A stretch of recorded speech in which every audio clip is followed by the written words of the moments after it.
Bio का जो class हम लोग लिए थे क्लास 12 में, कल क्या रहा था? रिप्रोडक्शन इन ऑर्गेनिजम्स, मतलब जीवों में जनन चल रहा था। और इस जीवों में जनन का जो लास्ट क्लास हुआ था, है ना, वैसे हम लोग एसेक्सुअल रिप्रोडक्शन का बहुत सारे पार्ट को पढ़ रहे थे, है ना, उसके टाइप्स को पढ़ रहे थे, जिसमें से सबसे पहला टाइप्स हम लोगों ने क्या पढ़ा था बता दो एक बार? विखंडन को पढ़ा था। दूसरा पार्ट हम लोगों ने कल बडिंग को पढ़ा कि नहीं पढ़ा?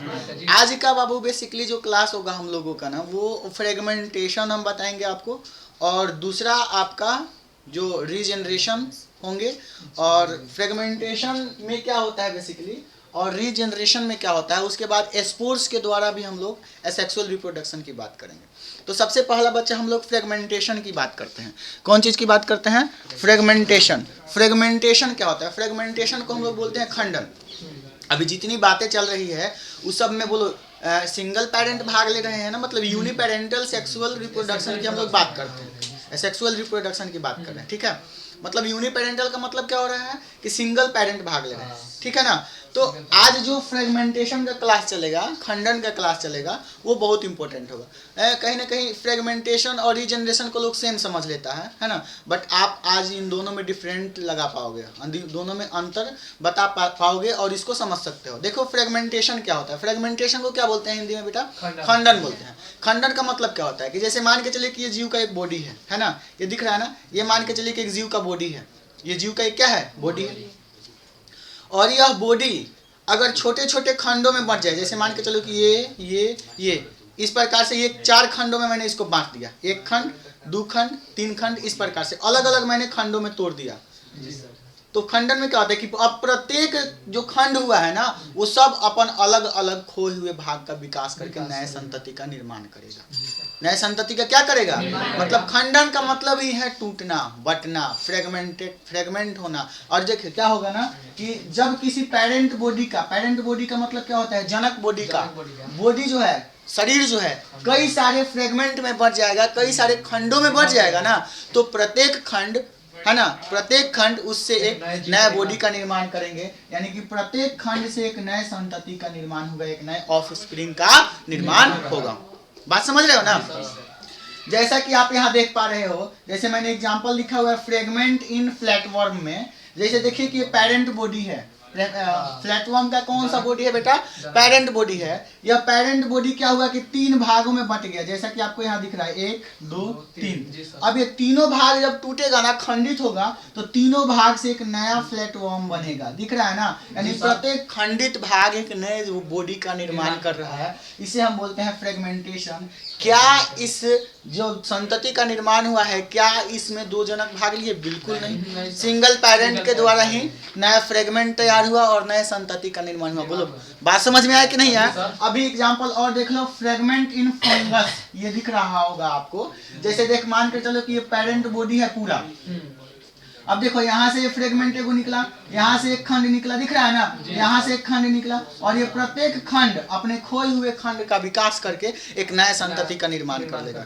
समझ रहे बात ना? तो फ्रेगमेंट का मतलब क्या होगा? बात समझ गए हो कि पेरेंट बॉडी क्या होगा? खंडित होगा, है ना, विभक्त होगा, और प्रत्येक विभक्त भाग से एक नया जीव का निर्माण होगा। बोलो इसमें किसी को दिक्कत? एसेक्सुअल रिप्रोडक्शन का ये पार्ट आपने समझा, यानी फ्रेगमेंटेशन को समझा, है ना। उसके बाद बेटा होता है आपका asexual reproduction in by spores, मतलब स्पोर्स के द्वारा एसेक्सुअल रिप्रोडक्शन। स्पोर्स का मतलब क्या होता है बेटा? तो बीजाणु होता है। स्पोर्स का मतलब क्या होता है? बीजाणु। और ऐसे बीजाणु जो सामान्यतः एक कोशिकीय होते हैं।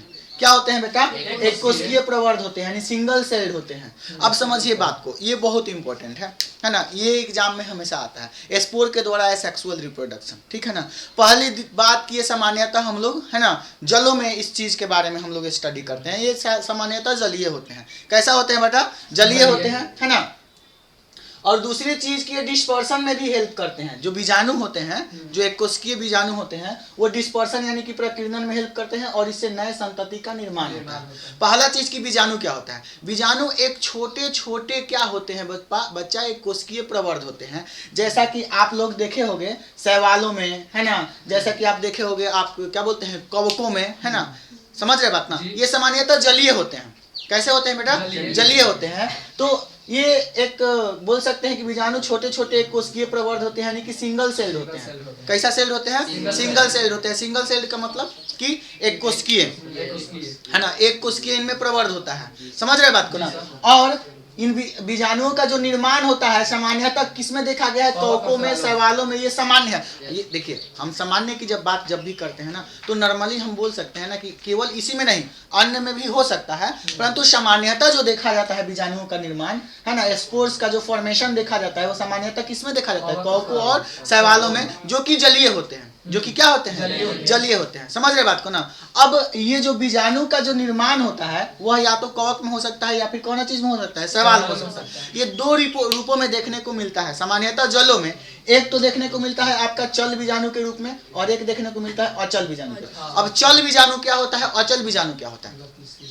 चल बीजाणु को इंग्लिश में बेटा बोला जाता है जू स्पोर्स। क्या बोलते हैं? जू स्पोर्स। क्या बोलते हैं? देखो, कुछ ऐसा बीजाणु होता है जो जल में गति कर सकता है। कुछ ऐसे बीजाणु होते हैं जो जल में क्या कर सकते हैं?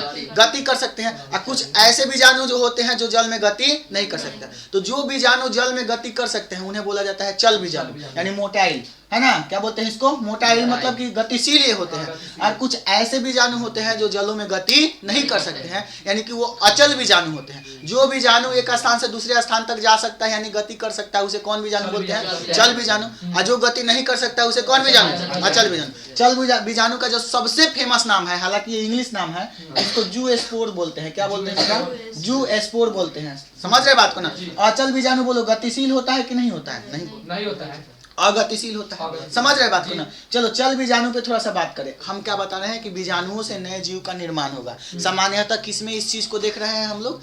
कवक में और शैवालों में। समझ रहे बात को ना, सामान्यतः नॉर्मली। तो सबसे पहला जो हम लोग मोटाइल की बात करते हैं, मतलब चल बीजाणु की, जो कि गतिशील है, अगर हम क्लेमाइडोमोनास में बात करें तो कुछ इस प्रकार की संरचना होती है इनमें। चल बीजाणु में क्या होता है? इसमें फ्लैजेला होता है, फ्लैजेला प्रेजेंट होता है, जो कि जल में भी क्या कर सकते हैं बेटा? तैर सकते हैं। चल बीजाणुओं में क्या लगा होता है बच्चा? फ्लैजेला प्रेजेंट होता है। लेकिन इनमें खास बात होता है ना कि ये भित्ति रहित होते हैं, मतलब इन पे भित्ति नहीं होता है। कोशिकाओं पे जो भित्ति पाई जाती है ना, कोशिका भित्ति, वो चीज इनमें नहीं होता है। समझ रहे बात को ना। समझ रहे बात को ना। और ये फ्लैजेला से बबुआ गति करते हैं, गति करके है ना एक स्थान से दूसरे स्थान तक जा सकते हैं। और जहां ये अनुकूल परिस्थिति देखते हैं, जहां ये अनुकूल परिस्थिति देखते हैं, वहां चल बीजाणु धानी का निर्माण कर लेते हैं, मतलब बहुत सारे स्पोर्स का निर्माण कर लेते हैं ये, जिसे हम लोग जू स्पोरेंजियम भी बोलते हैं या फिर चल बीजाणु धानी भी बोला जाता है। और अनुकूल परिस्थिति में इससे संतति का ये, समझ रहे बात ना, फॉर्म करते हैं, मतलब निर्माण कर देते हैं। इनसे ढेर सारे, समझ रहे हो ना बात को, संततियां आ जाती है। ये सामान्यतः किसमें देखने को मिलता है बच्चा? क्लेमाइडोमोनास में। किसमें? क्लेमाइडोमोनास में, जो कि शैवाल है। अब चूंकि मैंने बताया है कि बीजाणुओं का निर्माण शैवाल और कवकों में होता है, तो सबसे पहले हमने शैवाल की बात किया चल बीजाणु के रूप में, है ना। अब अचल बीजाणु जो कि सामान्यतः क्या होता है? कवक में देखने को मिलता है। जैसा कि इसका एग्जाम्पल, बेस्ट एग्जाम्पल है आपका कोनिडिया। कौन चीज?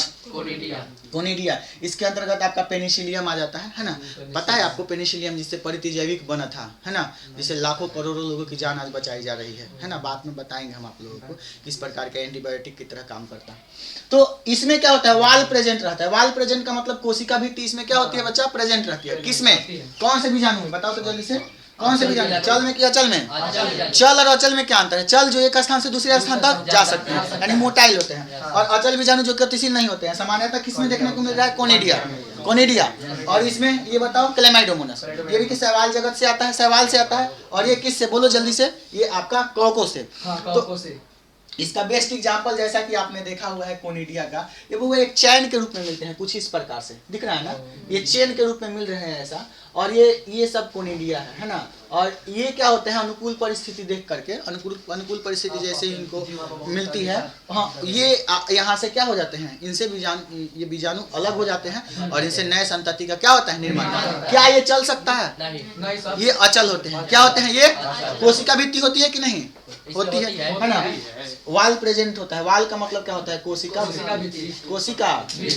लेकिन अगर हम बात करें बच्चों चल बीजाणु का, तो चल बीजाणु में कोशिका भित्ति नहीं होती है। चल बीजाणु का इंग्लिश में क्या होता है? जू स्पोर। ये बीजाणु धानी निर्माण करते हैं अनुकूल परिस्थिति में, एक स्थान से दूसरे स्थान तक जा सकते हैं। चल बीजाणु का बेस्ट एग्जांपल कौन है? क्लेमाइडोमोनास। इसमें क्या होता है? फ्लैजेला प्रेजेंट रहता है, जिससे एक स्थान से दूसरे स्थान तक गति करते हैं। बोलो यहाँ तक समझ में आया कि नहीं? किसी को कोई दिक्कत? इसके बाद बाबू होता है आपका रीजेनरेशन। रीजेनरेशन का मतलब होता है पुनरुद्भवन। रीजेनरेशन का मतलब क्या होता है? पुनरुद्भवन। अब ये पुनरुद्भवन का मतलब क्या होता है? पुनरुद्भवन का मतलब रीजेनरेशन, नामे से जाहिर है। ये रीजेनरेशन में कैसा होता है कि जैसा कि आपने खंडन में देखा कि खंडन में क्या देखा, जीवों का कहीं से भाग खंडित हो जा रहा था, छोटे छोटे टुकड़ों में बच जा रहा था और नए जीव का निर्माण। इसमें भी कुछ वैसा ही होता है, लेकिन यह फ्रेगमेंटेशन से डिफरेंट होता है। इसमें भी शरीर का एक छोटा सा भाग संपूर्ण जीव का निर्माण कर सकता है। जैसे मान के चलिए कि प्लेनेरिया है, इस प्लेनेरिया का एक छोटा सा भाग कट के निकल गया तो फिर इससे नया जीव बन जाएगा, फिर एक कट का छोटा सा भाग निकला फिर एक नया जीव बन जाएगा। बात समझ रहे ना? मतलब एक छोटा सा भाग से नए जीव का क्या होता है बेटा? निर्माण। परंतु एक बात सोच समझ के याद रखिएगा कि वह छोटा सा भाग कितना होना चाहिए? तो जीव के बॉडी का 1/6 भाग है ना, जीव का 1/6 भाग वह कटा हुआ भाग होना चाहिए, तभी एक नया जीव का निर्माण हो सकता है।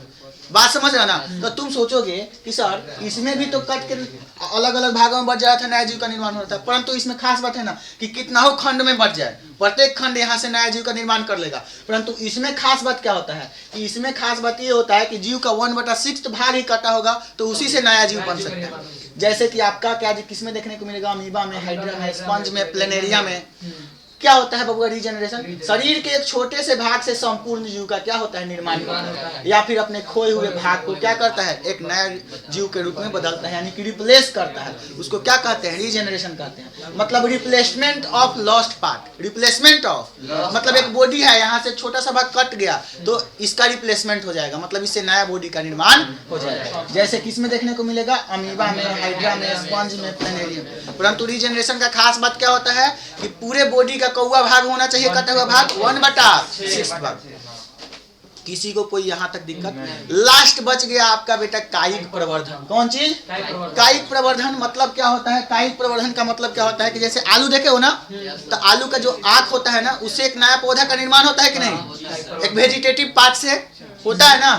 तो कायिक प्रवर्धन क्या होता है? कायिक प्रवर्धन जनन का एक ऐसा मेथड है ना, असेक्सुअल रिप्रोडक्शन का एक ऐसा मेथड है जिसके रूट से, जड़ से, या फिर उसके स्टीम से, या फिर कभी कभी उसके पत्ती से भी है ना एक प्रवर्ध निकलते हैं और उससे नया पौधे का क्या होता है? निर्माण होता है। उसको कायिक प्रवर्धन कहा जाता है। जैसे कि आलू में देखने को मिलता है, ईख में देखने को मिलता है कि नहीं मिलता है? ये कायिक प्रवर्धन की दो विधियां होती है, एक प्राकृतिक विधि और एगो अप्राकृतिक, मतलब जिसे भगवान अपने आप खुद नेचुरली, और एक कृत्रिम जिसे मानव करवाएगा, है ना, जैसे कलम वगैरह काट करके दाब लगाना, है ना, उन सब चीज़ों को। तो देखिए कायिक प्रवर्धन का एक बहुत बड़ा लेक्चर आएगा आपका। बात समझ रहे हो ना? ये यहाँ तक में किसी को कोई दिक्कत है तो बताओ, है ना, क्योंकि बोर्ड भी फुल हो गया है ना। नेक्स्ट लेक्चर में आपको बताएंगे कायिक प्रवर्धन का फुल डिटेल्स। यहाँ तक समझे? खंडन में आपने क्या देखा कि पैरेंट बॉडी खंडित हो जा रहा था, उससे नया नया बॉडी का निर्माण, नया नया जीवों का निर्माण हो रहा था, है ना, प्रत्येक खंड से। जैसे रिक्सिया मर्चेंटिया में ब्रायोफाइट्स के अंतर्गत आते हैं, इसमें देखने को मिलता है। स्पाइरोगाइरा में आपको देखने को मिलेगा खंडन, जो कि एल्गी से है, शैवाल से है। राइजोपस में जो कि फंगस है, इसमें देखने को मिलेगा आपको ये वाला, है ना। आपको रूपेस्ट्रिस में देखने को मिलेगा। ये क्या चीज देखने को मिलेगा इसमें, है ना, ये आपके टेरिडोफाइटा के अंतर्गत आते हैं। ये खंडन देखने को मिलेगा जिसमें पैरेंट बॉडी खंडित होकर के प्रत्येक खंडित से नया नया जीव का निर्माण होता है ना। बीजाणु यानी कि स्पोर्स में क्या समझे कि बीजाणुओं के द्वारा, जो कि एक छोटी कोशिकीय होते हैं, जो कि सामान्यतः शैवालों और कवकों में देखने को मिलता है, उनसे नए जीव का क्या होगा बेटा? निर्माण होगा। जो दो रूप में मिलेंगे, एक चल बीजाणु के रूप में, चल बीजाणु में बोलो फ्लैजेला होगा कि नहीं, जिससे वो जल में क्या करेंगे? तैरेंगे। और अचल बीजाणु में बबुआ फ्लैजेला वगैरह नहीं होगा, परंतु कोशिका भित्ति इसमें होगी कि नहीं? लेकिन चल बीजाणु में कोशिका भित्ति होगी? नहीं होगी। बात समझ रहे हो बात ना? चल बीजाणु का बेस्ट एग्जांपल बोलो क्लेमाइडोमोनास, क्लेमाइडो। अचल बीजाणु का बेस्ट एग्जांपल बोलो कोनिडिया। समझ रहे बात को ना? किसी को कोई दिक्कत? बात समझ रहे हैं ना? अच्छा, कोनिडिया जो होता है वो चेन के रूप में मिलता है। समझ रहे बात ना? रीजनरेशन में क्या होगा? शरीर के एक छोटा सा भाग, है ना, जो अपना क्या करेगा? रिकंस्ट्रक्ट करेगा, रिप्लेसमेंट करेगा और एक नया जीव का निर्माण करेगा। लेकिन वो छोटा सा टुकड़ा भाग कितना होना चाहिए? बॉडी का 1/, जैसा कि आपको किस में देखने को मिलेगा? अमीबा में देखने को मिलेगा, हाइड्रा में, स्पंज में और प्लेनेरिया में। ठीक है ना। कायिक प्रवर्धन में क्या देखा आपने कि यहाँ के कायिक या वर्धी भाग से, जैसे कि रूट से हो सकता है, स्टीम से हो सकता है, उसके लीफ से हो सकता है, प्रवर्ध निकलेंगे और नए पौधे का निर्माण करेंगे। समझ रहे बात ना? जो दो रूपों में होगा, प्राकृतिक और एगो कृत्रिम, प्राकृतिक और एगो कृत्रिम। और ये कायिक प्रवर्धन का जो बेस्ट पार्ट होगा, है ना, आपको समझ रहे बात ना, 1-2 क्लास कम से कम इसका होगा और उसमें पूरा कंप्लीट हो जाएगा। बोले इतना में किसी को कोई दिक्कत, तो जल्दी नोट कीजिए इतना।